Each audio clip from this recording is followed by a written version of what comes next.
여러분 안녕하세요. 코코아빠 아이겠습니다. 토트넘 허스퍼가 크리스탈 팰리스와의 원정 경기에서 0대4 대승을 거뒀습니다. 그리고 그 승리에서 드디어 리그 9경기 만에 손흥민 선수의 골이 다시 터졌습니다.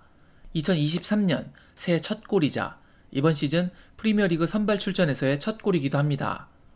손흥민 선수는 지난 레스터전에서 교체로 들어와 해트트릭을 기록했지만 선발 출전에서 골을 넣은 것은 15번째인 이번이 처음이었죠. 또한 안면 부상 이후 마스크를 쓴 채로 넣은 첫 골이기도 합니다. 손흥민 선수는 예전 토트넘 새 구장 첫 골을 크리스탈 팰리스를 상대로 기록했었는데 오늘도 여러가지의 의미 있는 첫 골을 팰리스를 상대로 기록했습니다. 그리고 이 경기에서는 손흥민의 골뿐만 아니라 해리 케인 역시 엄청난 활약을 보여주며 멀티골을 기록했습니다. 이런 해리 케인이 더욱 돋보였던 이유는 지난 경기와는 사뭇 달랐던 그의 역할 변화와 그로 인해 살아난 손케 라인이었습니다. 오늘은 둘의 호흡이 다시 살아났던 손흥민과 케인의 변화에 대한 이야기를 해보려고 합니다. 그럼 그 이야기 바로 시작하겠습니다. 최근 답답했던 토트넘의 경기에서 보기 힘들어졌던 장면이 바로 손흥민과 케인, 이 두 선수 사이의 역습 연계 플레이였습니다. 그러나 오늘은 손케 라인의 재결합이 다시 보이는 듯한 경기였죠. 그 둘의 연계 플레이 장면은 후반 66분에 처음 눈에 띄었습니다. 보시는 것처럼 케인이 아래쪽으로 내려와 공을 받아주고 전방에서는 손흥민이 뒷공간 침투를 시도합니다. 공을 잡은 케인이 손흥민에게 볼을 패스하려고 하는데요.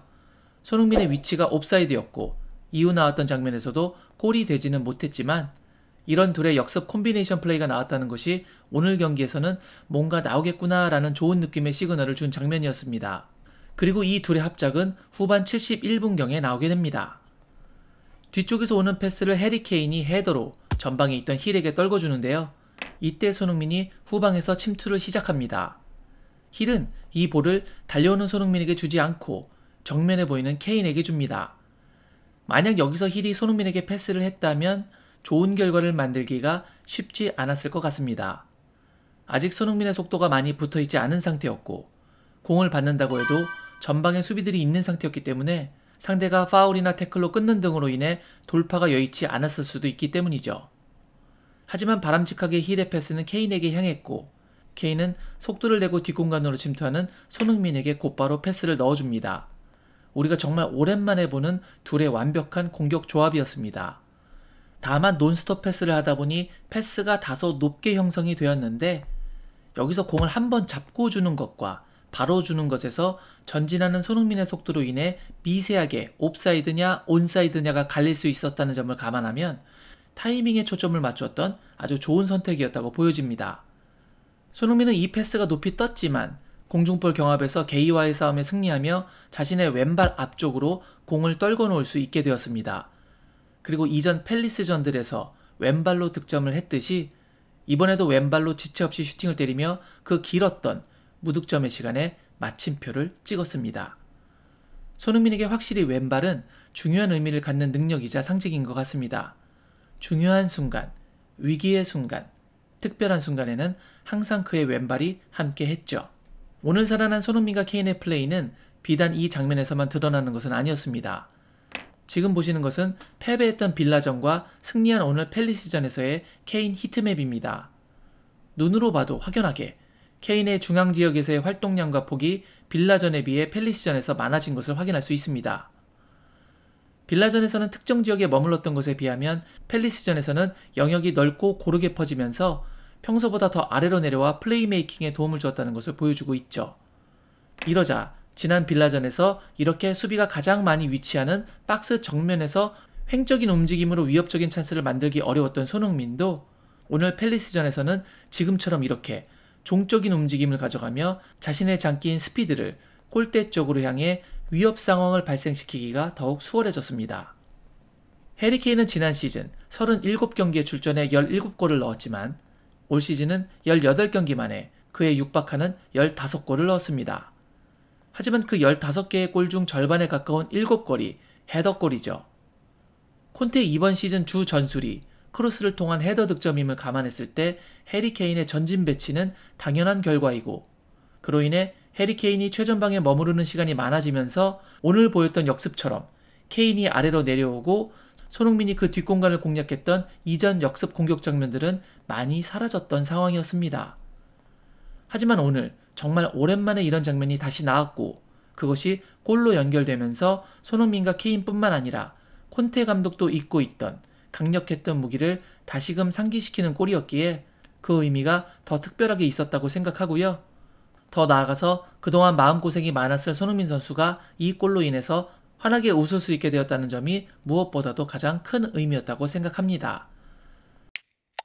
오늘 손흥민과 케인의 합작골 이외에도 시선을 사로잡는 선수가 더 있었습니다. 바로 스킵을 대신해서 후반전에 투입되었던 파페 사르였습니다.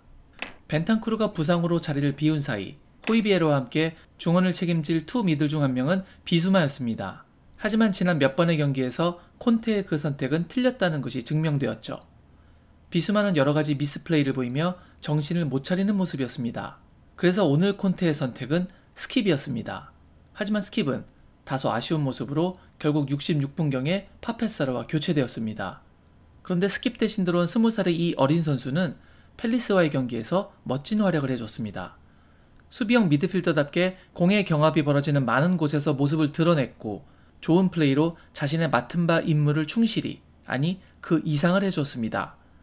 그가 약 24분여간 보여준 플레이는 2배 이상의 시간을 소화한 스킵보다 더 나아 보였죠. 두 선수는 각각 27번의 터치와 38번의 터치를 가져갔는데요. 두 명 모두 패스 성공률 95%와 94%로 좋은 모습을 보였지만 스킵이 4번의 볼 경합에서 단 한 번만을 승리한 반면 사르는 4번의 볼 경합에서 단 한 번만을 제외한 3번의 경합에서 승리하며 압도적인 모습을 보여줬습니다. 스킵이 파울을 한 번 범한 것과 다르게 사르는 오히려 파울 한 번을 유도해냈죠. 그리고 오늘 스킵은 2번이나 상대 선수에게 돌파를 허용했지만 사르는 한 번도 자신을 지나치는 것을 허락하지 않았습니다. 물론 후반전의 흐름이 토트넘에게 넘어왔던 것과 플레이한 시간의 차이가 있었다는 것도 감안해야 할 요소입니다. 하지만 그걸 감안한다고 하더라도 이 경기에 한해서는 사르의 플레이가 분명 스킵보다 좋았다고 생각됩니다. 사르의 이런 플레이가 어쩌면 콘테의 마음을 사르르 높게 만들었을지도 모르겠습니다. 이제 토트넘은 주말에 FA컵에서 포츠머스를 상대한 후 현재 파죽의 상승세를 타고 있는 북런던 라이벌 아스널과의 일전을 준비하고 있습니다.